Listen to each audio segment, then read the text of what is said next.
Bonjour à tous et bienvenue sur le plateau de Bonjour chez vous. Aujourd'hui, nous allons tenter de répondre à la question « Pourquoi les chrétiens sont-ils persécutés ?» C'est une question à la fois facile et à la fois complexe quand même. Quand on parle de persécution, c'est toujours très délicat, surtout quand on a la grâce de vivre en Amérique du Nord. C'est vrai. C'est vrai. Oui, c'est difficile de trouver des volontaires pour la persécution. Parce qu'en plus, il faut se porter volontaire. Oui. Aujourd'hui, c'est ça, on va voir les raisons de cette persécution. On le sait, la persécution contre les chrétiens augmente d'année en année. Quand on voit les chiffres de l'indice de persécution du ministère Portes Ouvertes, on voit que ça ne cesse d'augmenter. C'est effarant même le nombre de chrétiens qui sont persécutés. Et on va voir qu'il y a une raison à ça. Et la raison, comme je le disais, elle est évidente, mais en même temps, elle est délicate. Et Frank, tu vas faire une rubrique flashback aujourd'hui. Oui, on va se concentrer sur les 300 premières années, en fait, après Jésus. Donc, qu'est-ce qui s'est passé par rapport à l'Église primitive, comment est-ce qu'ils ont vécu, et on va surtout comprendre, je crois, certaines réalités. Quand on va lire notre Bible, on va la voir différemment, en fait. C'est ce qui s'est passé en moi. J'aime l'histoire, Evelyne, tu le sais. Et puis, quand j'ai commencé à étudier un peu plus la persécution et les martyrs, et j'ai fait « Wow, OK, je comprends certains versets beaucoup mieux, en fait. Et c'est une partie 1, parce qu'il y a tellement à dire sur le survol c'est de clair. l'histoire des martyrs. Et surtout sur celle-ci, je vais mettre l'accent sur les 300 premières années. Voilà. Et la prochaine, on va aller un peu plus vite, on va avancer. Mais c'est spécial comment que la persécution s'est manifestée, en fait, depuis les 2000 dernières années. C'est assez spécial, puis on va pouvoir le voir dans une deuxième partie. Prochainement. Prochainement. Je veux dire à un moment donné. Un moment donné. Prochainement, c'est mieux, Evelyne. Bravo. Bravo, Evelyne. Donc, on va commencer tout de suite cette émission avec toi, Jonathan, dans la pensée du jour.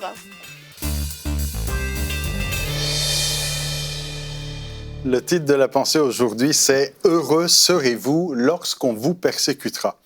Et je suis persuadé que plusieurs sont en train de réagir en disant « Mais comment ça? Le Seigneur est mon berger. Il me conduit dans de verts pâturages, auprès des eaux tranquilles. Il prend soin de moi, il ne va rien m'arriver. Je déclare que ma vie est paisible et le bonheur m'accompagne. Car mon Dieu est mon bouclier, ma force et mon secours. » Mais il y a un phénomène étrange au XXIe siècle, alors que nous voulons être de plus en plus près de Dieu, qu'on veut être près de sa parole et vivre la vérité de sa parole, on s'éloigne quelque part du modèle de Jésus et de l'Église primitive et même des prophètes d'autrefois concernant la persécution. C'est Jésus lui-même qui, dans un discours clé de l'Évangile, c'est le Sermon sur la montagne, nous dit « Heureux serez-vous » donc dans Matthieu 5, verset 11, « Heureux serez-vous lorsqu'on vous outragera, qu'on vous persécutera et qu'on dira faussement de vous toutes sortes de mal à cause de moi. Réjouissez-vous et soyez dans l'allégresse. » Alors on a « heureux, réjouissez-vous et soyez dans l'allégresse », donc on enfonce vraiment le clou, « parce que votre récompense sera grande dans les cieux, car c'est ainsi qu'on a persécuté les prophètes qui ont été avant vous, et Jésus en particulier. » Dans une conversation privée, intime, avec ses disciples, eh bien, les disciples, ils veulent comprendre un peu plus, alors ils posent des questions à Jésus, et Jésus répond « Si le monde vous hait, sachez qu'il m'a haï avant vous. » On est dans Jean, chapitre 15, versets 18, 19 et 20. Il dit « Si vous étiez du monde, le monde aimerait ce qui est à lui. Mais parce que vous n'êtes pas du monde, et que je vous ai choisi du milieu du monde, à cause de cela, le monde vous hait. Souvenez-vous de la parole que je vous ai dite, le serviteur n'est pas plus grand que son maître. S'ils m'ont persécuté, ils vous persécuteront aussi. S'ils ont gardé ma parole, ils garderont aussi la vôtre. » Alors en fait, Jésus dit, ne soyez pas étonnés d'être persécutés. Si Jésus a été persécuté, vous le serez aussi. Parce que si vous êtes du monde, le monde va vous aimer, mais si vous n'êtes pas du monde, le monde ne vous aimera pas. La ressemblance à Christ va amener tout un lot de persécutions et si vous voulez pas, soit vous ressemblez au monde, soit vous ressemblez à Christ. C'est ce que dit l'apôtre Paul dans Romains 12. Ne vous conformez pas au siècle présent. Ne soyez pas conformes au siècle présent, mais soyez anticonformistes quelque part, en dehors du modèle. Alors, comme une image vaut mieux qu'un discours, j'y vais avec une illustration typiquement canadienne. C'est le poisson qui est vivant qui va à contre-courant. Les poissons qui vont dans le sens du courant, c'est les poissons morts. D'accord ? Et c'est le poisson vivant qui risque d'être rattrapé par les griffes du grizzly. On est au Canada, hein? Donc, la persécution, elle est sur les vivants. Les morts risquent pas grand-chose, mais maintenant, ce que nous dit Jésus, c'est qu'on peut être heureux dans ce temps de persécution. Parce que notre bonheur ne dépend pas des circonstances, de notre compte en banque ou de ce que disent les autres, s'ils nous aiment, des likes qu'on a sur Facebook ou pas. Notre bonheur, c'est lui, c'est Jésus. Et même dans un temps difficile de persécution, on peut être heureux et dans la joie. Et il y a franchement un passage qui m'a toujours intrigué, c'est dans Actes chapitre 5, où les apôtres ont été battus. Ils ont été battus de verges et les apôtres se retirèrent devant le Sanhédrin, joyeux d'avoir été jugés dignes de subir les outrages pour le nom de Jésus. Il dit, waouh! Bon, alors moi, ça m'épate ce genre de choses. Alors je conclus en revenant au sermon sur la montagne, où Jésus nous dit « Heureux ceux qui sont persécutés pour la justice, car le royaume des cieux est à eux. » Amen, amen. Tu nous as sorti la petite panoplie de versets que quand on les lit, on aime bien passer au verset d'après parce qu'on dit oh bah non bah là Oui. je comprends pas là. Ou alors on dit c'est pas pour nous, Oui. c'était à l'époque Voilà. les martyrs, Ouais, mais aujourd'hui ça nous concerne plus. Aujourd'hui on est quand même dans la joie. Et bon. Non, au contraire, la Bible c'est la Bible et la vérité biblique d'autrefois est la même pour aujourd'hui. Exactement, exactement. Et c'est certain, comme je le disais en début d'émission, bon, on a la grâce de vivre en Amérique du Nord. On a une certaine persécution qui va peut-être être parfois un peu plus politique au niveau des lois, etc. La censure qui tente de s'imposer. Mais personnellement, on ne m'a jamais frappé de verge et je ne suis jamais ressortie toute joyeuse du Parlement canadien parce qu'on m'avait frappée. Mais on sait qu'on a nos frères et nos sœurs dans certains pays qui le vivent. Et cette émission a aussi pour but de réaliser en fait les causes de ces persécutions. Et les causes, c'est la cause de la persécution qui crée la joie en fait, parce qu'on comprend qu'on est différent. Mais on est différent positivement, en fait. C'est une grâce d'être différent, c'est un honneur d'être différent et c'est notre privilège. Et Jésus a répondu à cette question de pourquoi est-ce qu'on allait être persécuté dans notre verset du jour, Jean 17, 14. Jésus leur dit « Je leur ai donné ta parole et le monde les a détestés parce qu'ils ne sont pas du monde. Tout comme moi, je ne suis pas du monde. » Jean 17, à la fameuse prière de Jésus avant de s'en aller à la croix.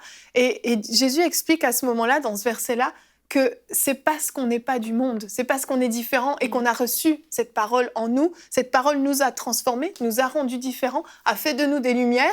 Et dans ce monde de ténèbres, la lumière ne fait que déranger. Une lumière dans la noirceur, elle éblouit, on a envie de la faire dégager, elle dérange. Et c'est exactement en fait ce qui se produit avec les enfants de Dieu. Ça, et si on ne dérange pas, il y a un problème. Parce que quelque part, si on est la lumière du monde, eh bien, on doit éclairer et éblouir ceux qui nous entourent. Si notre présence ne gêne pas, si notre vie chrétienne ne gêne pas ceux qui sont dans la noirceur des ténèbres, ben, c'est qu'on ne brille pas assez. Hein. Est-ce qu'on est un vrai chrétien alors si on n'est pas persécuté, Jonathan ? Ah ben ça, on arrive au troisième point avant les autres. Tu l'as introduit. Tu veux que je le garde pour la fin ? Non. Donc la question, c'est est-ce que la persécution, c'est le lot du chrétien ? En tout cas, c'est ce que nous dit Jésus. Il dit, le disciple n'est pas plus grand que son maître. Et dans cette phrase, bon, ça peut se lire à plusieurs niveaux, mais c'est de dire, bon, déjà, ce qu'ils m'ont fait, ils vous le feront. Si vous dites, non, mais Jésus a été persécuté, mais moi, je suis plus grand que Jésus, je ne serai pas persécuté. Non, parce que ça veut dire ça, quelque part.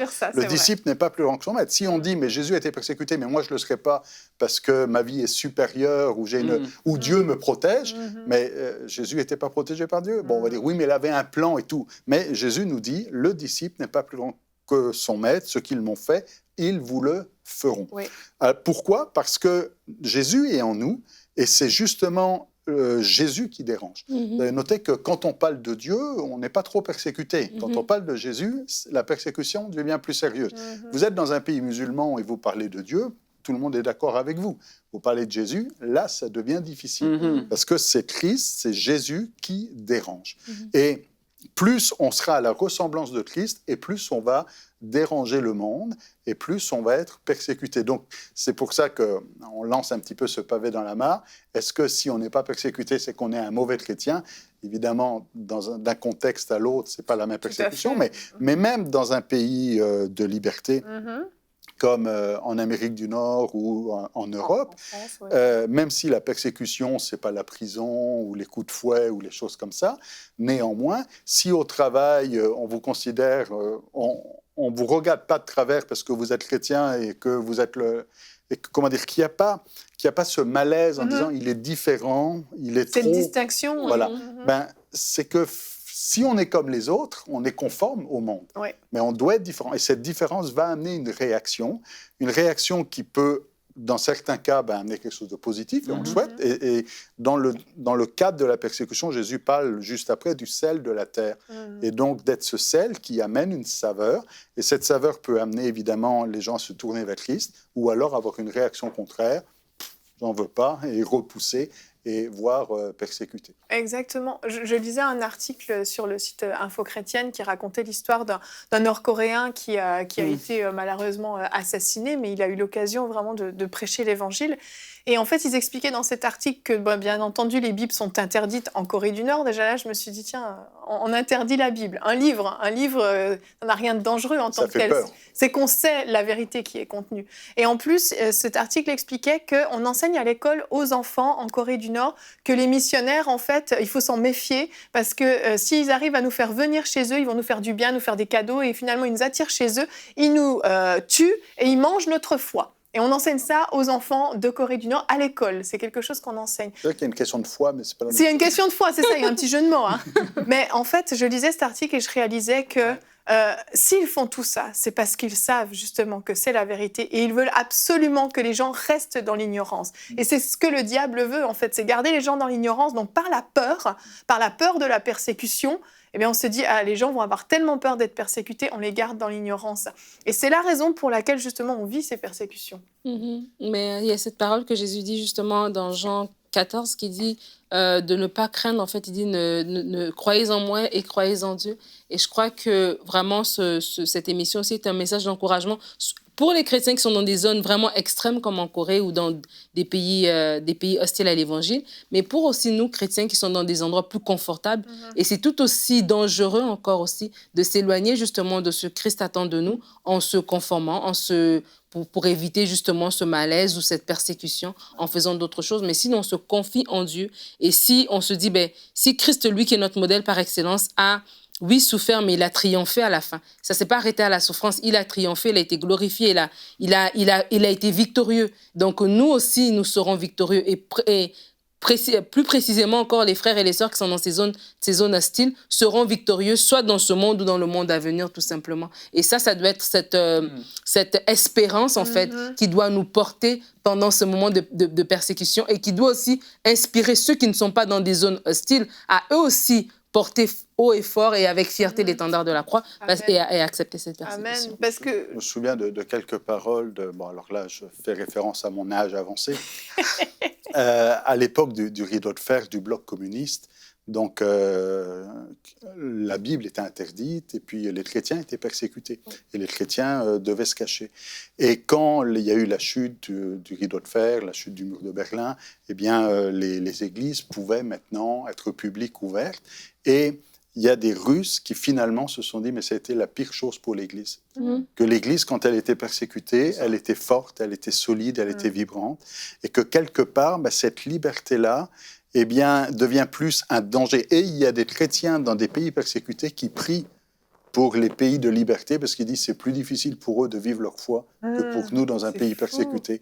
Parce qu'ils ont plus de tentation. Et dans un pays persécuté, c'est tout ou rien. C'est soit tu es un chrétien, soit tu ne l'es pas. Absolument. Tu ne peux pas dire je suis tiède. Non, c'est soit tu es froid, soit tu es bouillant. Mais tu ne peux pas être entre les deux. Tandis que ce qui est dangereux dans des pays plus ouverts, c'est de dire que je vais à l'église, je prie, et faire son publicain, son pharisien, et finalement se dire chrétien et ne pas l'être tant que ça. Exactement. Tu me disais avant l'émission que le pourcentage de chrétiens par rapport à la population en Corée du Nord est identique à celui qu'on pourrait avoir au Québec ou en France. Ça, on est autour à peu près de 1%. C'est mais fou. On se dit, mais dans un pays où on risque sa vie pour être chrétien, il y a autant de chrétiens que dans un pays, enfin en pourcentage de la population, que dans des pays où finalement c'est ouvert et on peut ouvertement regarder EMCI TV et puis aller à l'église. C'est dingue. Moi, ce qui me chagrine le plus, en fait, c'est qu'on ne considère pas, en fait, que... si on regarde les pays persécutés, on voit que les gens sont en mission, en fait, pour l'Évangile. Et ils considèrent les intérêts du royaume même plus que leur propre vie. Et le constat qui me chagrine, c'est que dans des pays assez libres, en fait, plutôt libres même, on ne vit pas avec cette conscience de notre mission, en fait. On est complètement mou, l'Église est molle, l'Église est compromise dans sa détermination à proclamer le salut, proclamer la bonne nouvelle. Et eux qui sont persécutés en font beaucoup plus, finalement, que nous qui avons tout ce confort. Donc la question aussi qu'on devrait se poser, c'est... est-ce que aujourd'hui je réponds vraiment à l'appel de Dieu, alors que eux répondent à l'appel de Dieu sous les coups, sous la prison, sous toutes ces choses-là. Et puis les chrétiens dans des pays en général occidentaux sont mous, quoi, vivent leur vie finalement comme dans le siècle présent, alors qu'ils oublient qu'ils sont en mission. Donc si on a cette grâce. En fait, il y a des grâces quand même dans les générations et dans les temps, dans les époques où on est, dans les lieux où on se trouve. Il y a des grâces différentes. Il y avait une grâce différente pour Joseph que pour celle sous Pharaon qui n'avait pas connu Joseph. Donc, dans son époque, il avait un certain mandat, il y répondait. Tu vois ce que je veux dire? Donc, c'est qu'aujourd'hui, on est sous une grâce, nous, certains, dans nos pays aujourd'hui, on est sous une grâce où on peut quand même proclamer librement, jusqu'au temps où peut-être on viendra nous empêcher de diffuser le MCI. Peut-être qu'il y aura des temps difficiles comme ça. Mais aujourd'hui, on est dans le temps où on peut propager l'évangile. Pourquoi être mou? Pourquoi être endormi finalement?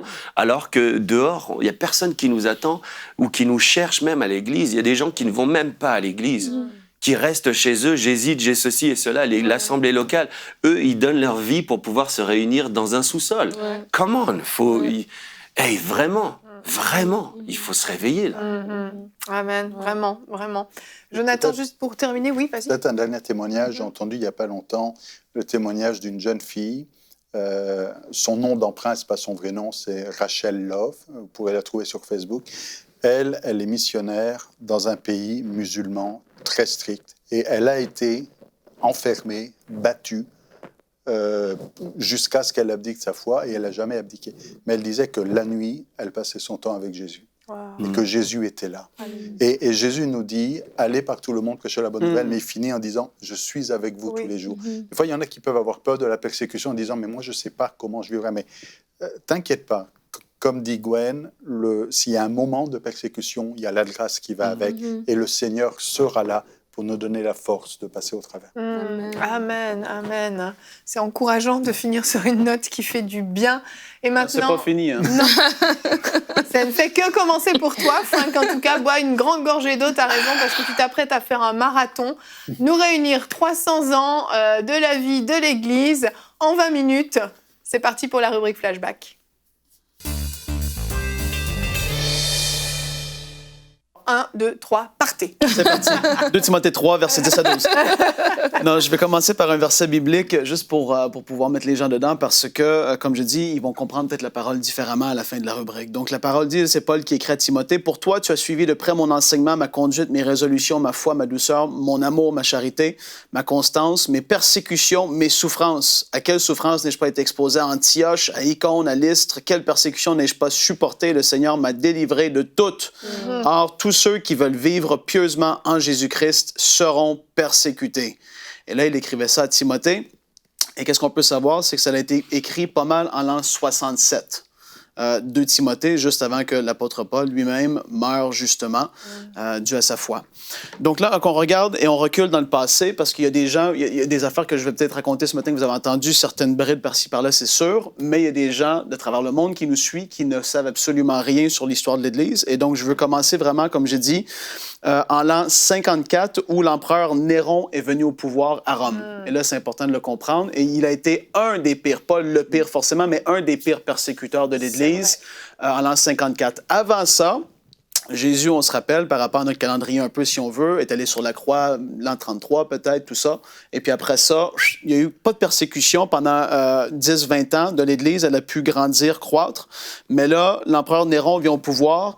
Et puis là, il a apporté des persécutions terribles. Et en fait, qu'est-ce qu'on doit savoir de lui? C'est qu'il est il était extrêmement orgueilleux, prétentieux, hautain, c'était terrible. Il faisait faire des statues de 100 pieds, de 30 mètres de haut de lui-même pour s'élever lui-même et tout ça. Il était rempli de lui-même. Et qu'est-ce qu'il voulait faire? Et ça, c'est un peu disputé par rapport aux historiens.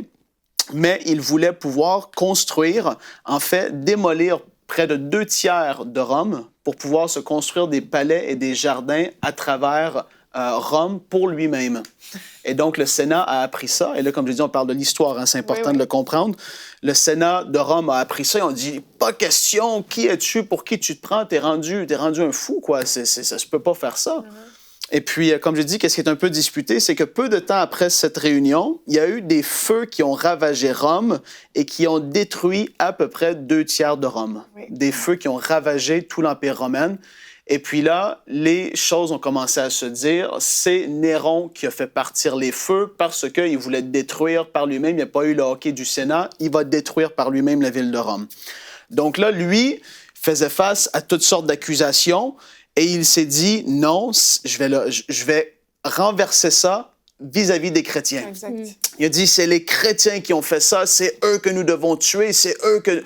Et là, il y a une persécution incroyable qui a commencé. Si vous connaissez, comme j'ai dit, un tout petit peu de l'histoire de l'Église, vous savez que les chrétiens étaient lancés dans les colisées de Rome face à des bêtes, des ours, des léopards, toutes sortes de choses terribles pour se faire dévorer. Et en fait, ces bêtes-là sauvages n'avaient pas l'habitude d'aller vers des humains pour les manger. Donc, qu'est-ce qui se passait? C'était trop long avant qu'ils se fassent manger. Ils coupaient des animaux fraîchement tués, enlevaient la peau et enveloppaient les chrétiens par la peau des animaux fraîchement tués. Donc, le sang, tout ça, ils sautaient dessus, ils les dévoraient, en fait. C'était comme ça que ça se passait. D'autres se faisaient brûler, d'autres se faisaient crucifier. Des milliers de chrétiens ont été tués en peu de temps sous l'empire, le pouvoir de Néron qui était là. Et puis, il a été en position comme d'autorité de 54 à 68. C'est pour ça, comme je dis, quand on regarde 2 Timothée, ça a été écrit en l'an 67. L'apôtre Paul était là pendant que tout ça se passait. Quand tu lis l'Épître aux Romains et tu vois qu'il écrit aux Romains, qui pourra nous séparer de l'amour de Dieu? Qui pourra... Quand tu saisis, tu fais « Wow! » Il vivait à Rome, il vivait des persécutions extraordinaires. Il enveloppait les gens dans du lin, les clouait sur des morceaux de bois et Néron les faisait mettre debout dans ses jardins, les imbibait d'huile et les allumait pour les faire brûler vifs. Et lui, il passait, selon les historiens, il passait avec son chariot et son cheval et saluait les chrétiens en les pensant comme étant le victorieux, le grand vainqueur. Et t'imagines ce que les chrétiens souffraient à cette époque-là. Comme j'ai dit, on voit la Bible différemment. Donc là, on va avancer. Ça, c'est ce qui s'est passé de l'an 55 à 70 approximativement.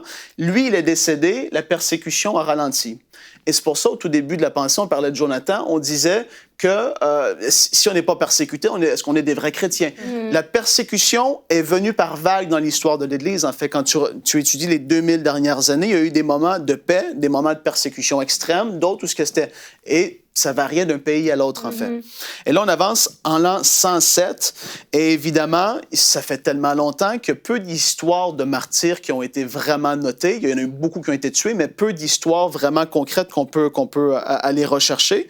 Et puis, il y en a un, il s'appelle Ignace d'Antioche, c'est comme ça qu'il est connu. C'était comme un peu le pasteur, l'évêque d'Antioche qui était un peu le superviseur comme ça. Et puis, il a été un des derniers qui a pu étudier sous l'apôtre Jean directement. Après que Jean ait reçu la révélation sur l'île de Patmos, il est revenu avec ses écritures et tout ça. Et Ignace avait eu la chance de pouvoir partager avec lui, être enseigné directement de Jean. Et ça, c'est intéressant de le savoir parce qu'on ne connaît pas toutes ces choses. Donc, c'est un puissant homme de Dieu. Et puis, de l'an 100, à peu près à l'an 107, il a commencé à faire tellement bouger les choses à Antioche qu'il était devenu une menace, en fait, pour les autorités. Parce qu'il avait une telle influence auprès des gens, il prêchait avec assurance, c'était un homme de Dieu puissant. Et puis là, les autorités ont dit non, on a un problème avec lui et on va en faire un spectacle public pour que les chrétiens se calment un peu et qu'ils comprennent qui sont les vrais dirigeants. Et donc, Ignace s'est fait arrêter à Antioche. Et puis, pourquoi est-ce qu'ils l'ont arrêté? Ils ont donné il a été condamné comme étant je vais le dire comme ça, un agitateur chrétien. Il agitait les foules, les gens se rassemblaient, ça créait du chaos, qu'il disait et tout ça. Et à cause de ça, il y a eu la peine de mort. ça a été radical, un pouf, parce qu'il voulait en faire un exemple, comme j'ai dit. Il s'est fait dire devant les autorités, 3 fois il s'est fait dire ça, ni Christ et tu vivras. 3 fois, il a dit non. Et là, les gens, ils ont dit, OK, mais si tu comprends pas, en fait, qu'est-ce qui peut se passer? C'est que nous, on a des bêtes méchantes et on va te lancer auprès de ces bêtes. Et il a dit, non, moi, je n'irai pas celui que j'aime. Ouais. Et on a ces mots qui ont été écrits, en fait. Et c'est tellement impressionnant. Quand il est allé il était à Antioche et il a dû se faire juger à Rome devant l'empereur qui était Trajan à cette époque-là. Il a dû se faire juger par lui. Et puis, lors de son chemin d'Antioche à Rome, il a pu parler avec les disciples, les chrétiens qui étaient là de ville en ville. Ils venaient l'encourager, fortifier parce qu'il était rendu assez âgé aussi.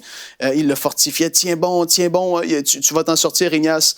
Et puis, il est arrivé devant Trajan et il a dit tout simplement, ni Jésus, prosterne-toi à nos dieux et tu vivras. Et il a dit non.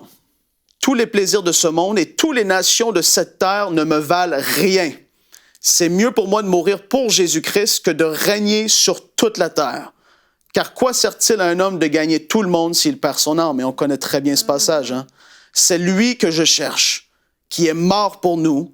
C'est lui que je désire, qui est ressuscité pour nous. Il avait une telle conviction. Et là, ça continue parce que qu'est-ce qui s'est passé? Lui, on ne connaît pas les détails de comment il est mort, mais il est mort en l'an 107, c'est ce qu'on pourrait savoir.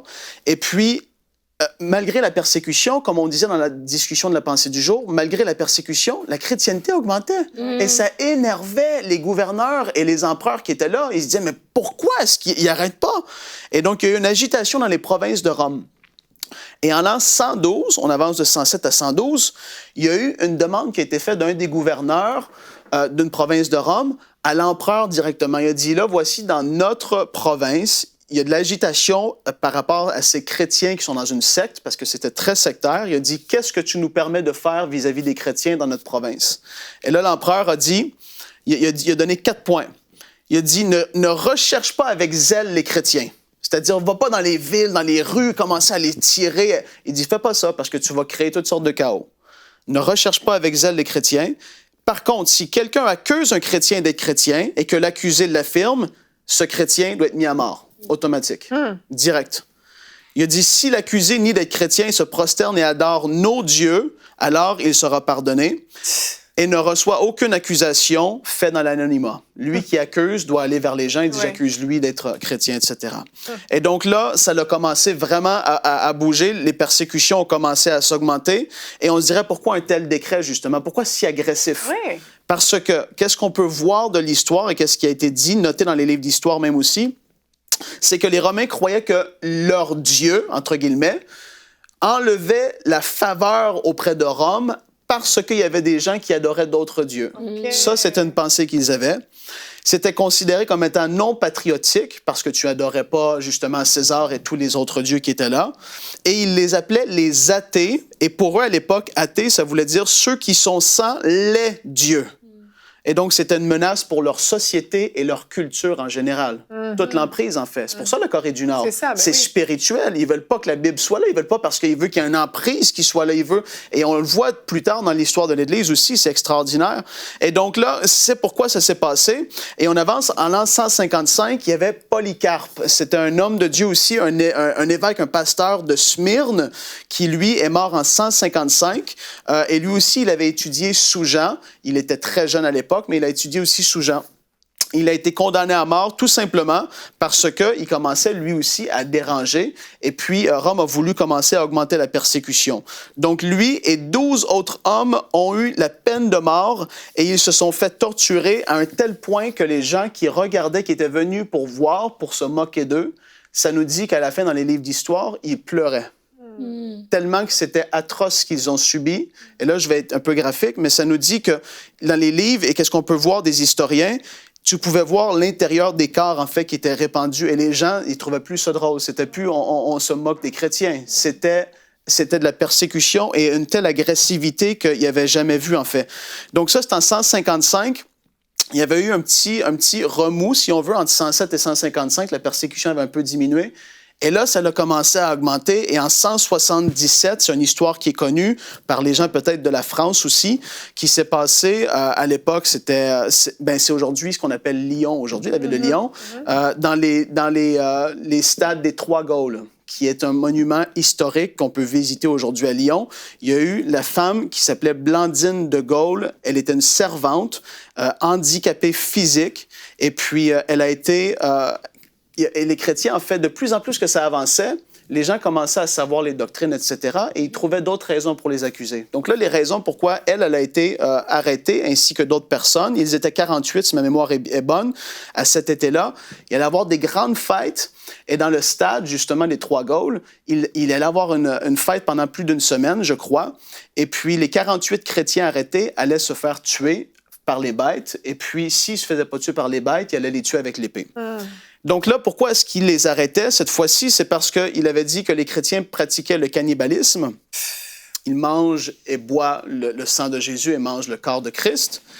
Et puis, ils étaient coupables d'inceste parce que les couples mariés dans les églises s'appelaient frères et sœurs. Donc, tu vois comment ils allaient chercher loin, hein? C'est aberrant. Mais c'était comme ça.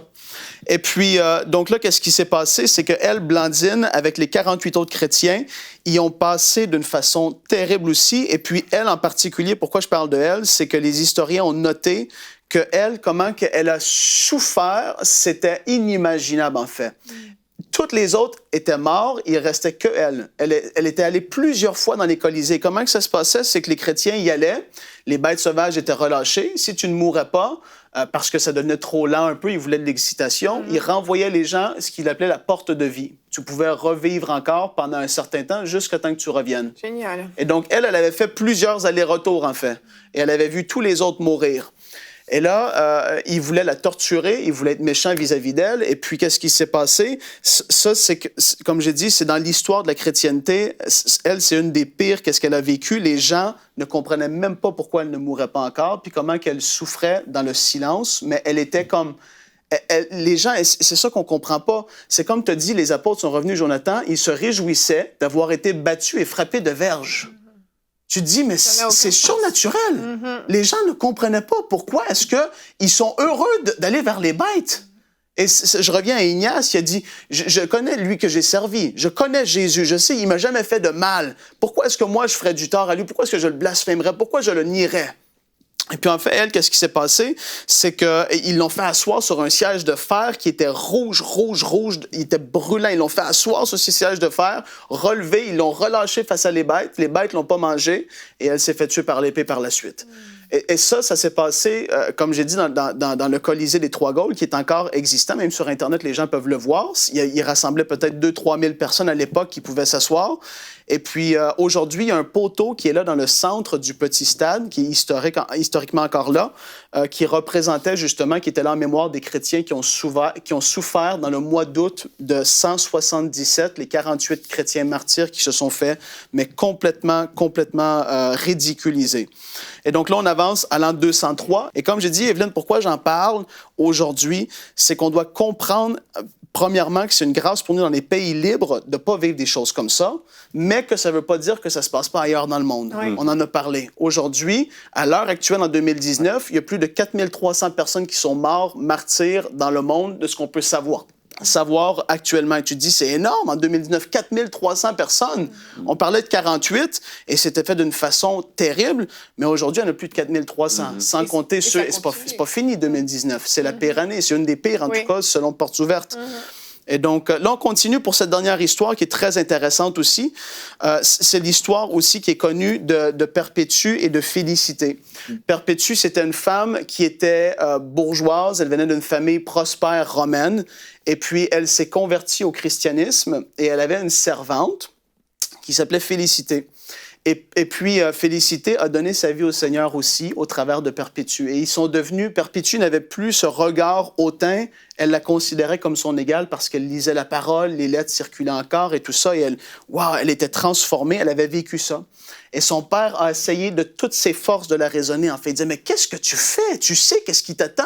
Et puis les pères, en fait, voulaient que les filles comptaient sur leurs filles pour pouvoir prendre soin d'eux à leur vieillesse et tout ça. Et son père disait, non, tu comprends pas, c'est du déshonneur et tout. Et puis elle a regardé son père, elle a dit, papa, regarde la terre au sol.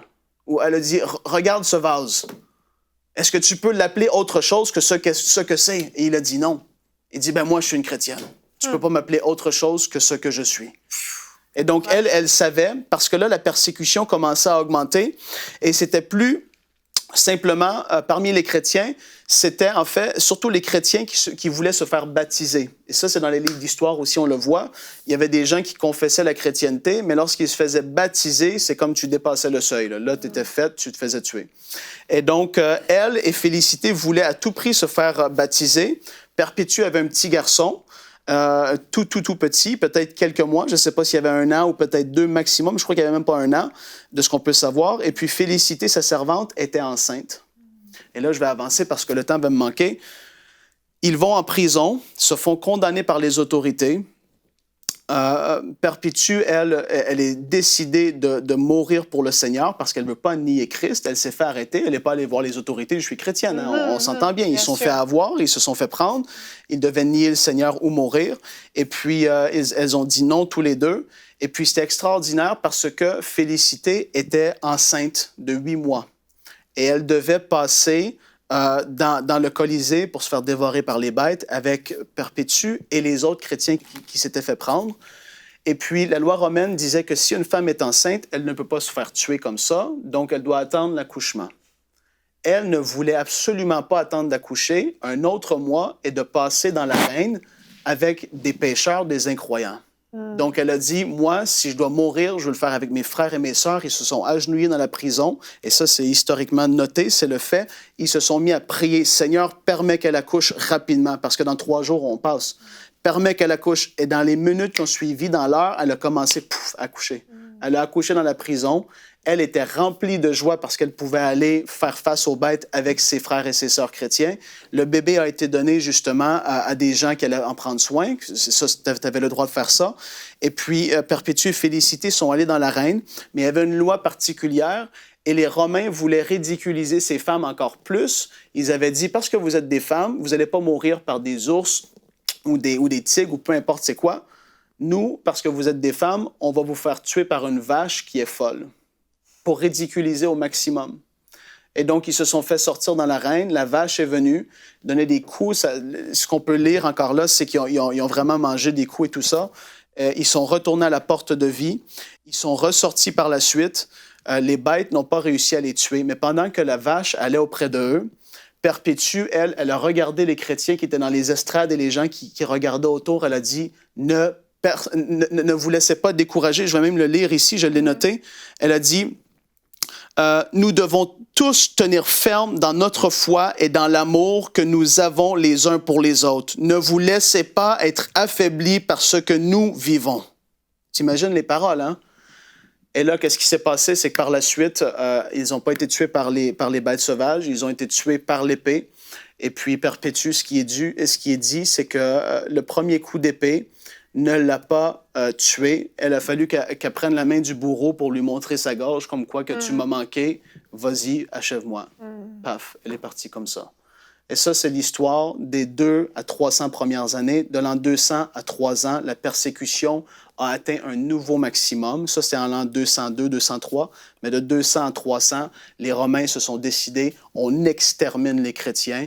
Il y a eu des ravages dans les églises. Ils allaient chercher les gens, les sortir. C'était la chasse aux chrétiens.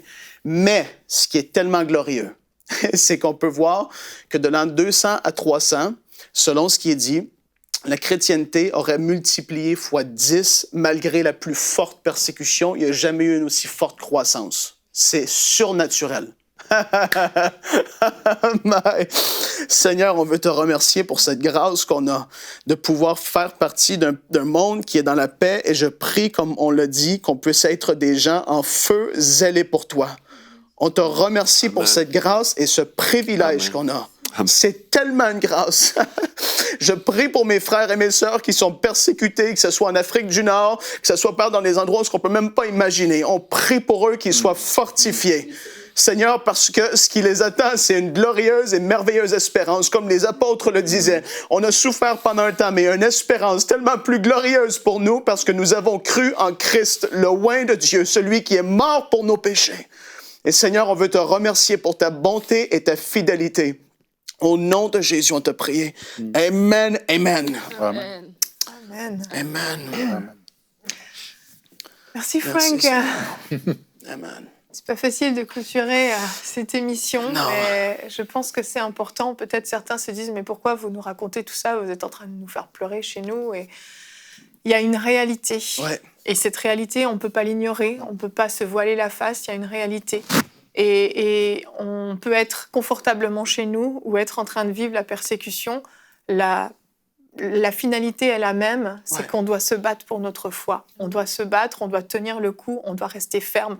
Peu importe ce qu'on a à vivre, peut-être vous nous écoutez, vous vivez de la persécution en ce moment, ou peut-être que vous avez cette grâce extraordinaire de ne pas en vivre, mais peu importe, notre foi est précieuse. Elle est tellement précieuse, il n'y a rien de plus précieux. Et oui, nous sommes chrétiens, nous sommes fiers de l'être. Et si nous avons la grâce d'être encore libres aujourd'hui d'être chrétiens, n'oublions pas que cette grâce, on peut la perdre à tout moment. Et battons-nous de toutes les façons possibles pour que notre foi puisse tenir ferme, non seulement notre foi, mais qu'aussi de plus en plus de personnes puissent connaître la vérité, connaître l'amour de Jésus-Christ, connaître le salut extraordinaire auquel on a accès. Nous avons cette responsabilité. Tant que nous sommes libres de pouvoir le faire, faisons-le. Et si un jour nous devons être persécutés à cause de notre foi, tenons ferme. Donc mes frères et sœurs, si vous vivez actuellement de la persécution, sachez que vous êtes dans nos prières. Et je veux juste terminer en vous rappelant qu'il y a le ministère Portes Ouvertes qui fait un travail formidable pour les chrétiens persécutés. Je vous invite à aller voir leur site si vous voulez en savoir plus, si vous voulez les soutenir. Portesouvertes.com, je pense, et vous pouvez aller vous renseigner. Ils font un travail formidable et on veut les remercier et les bénir pour ce qu'ils font aujourd'hui pour nos frères et sœurs. Nous allons nous retrouver demain. Notre thème sera « Découvrez le royaume inversé ». Nous allons voir que ce qui est folie pour le monde est sagesse pour le Seigneur.